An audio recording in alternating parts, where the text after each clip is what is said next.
We have never had to throw away vaccine because we didn't have people to give it to. That's good news. Out of tens of thousands of shots they've given, the health department says not one vaccine has gone to waste because they didn't have someone ready to roll up their sleeve. And it's good to see you all again. I'm Brian Mudd. I'm Lauren Motter. Those vaccines only last about 6 hours after they're taken out of the refrigerator. Because of that quick turnaround, the health department says they have worked hard to make sure no vaccine goes to waste.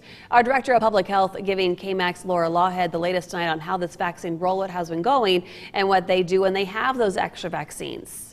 Brian and Lauren, more than 41,000 people have now received their first dose of the vaccine through the health department.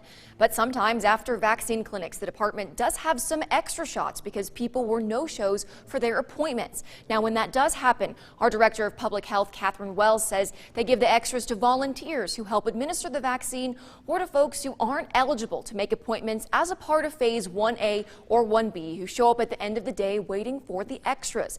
Now, Wells tells me they work very hard to keep those extra shots under 10, and the department does not encourage folks who do not meet the requirements to wait all day just in case. Most days they don't have any extra for them, but if you do want to wait, there is no online wait list. You show up at the end of the day and they give the extras to folks in order of who is the oldest. Now, about those Johnson & Johnson vaccines, we haven't received any yet, but the health department has asked the state for the Johnson & Johnson vaccines and says those could be here in late March.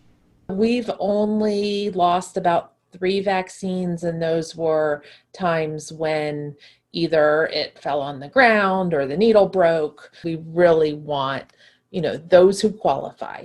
So that's still 1A, 1B, and the teachers. That's who this is set up for. But what about people coming from outside Lubbock or outside Texas or even the country coming here to get the vaccine?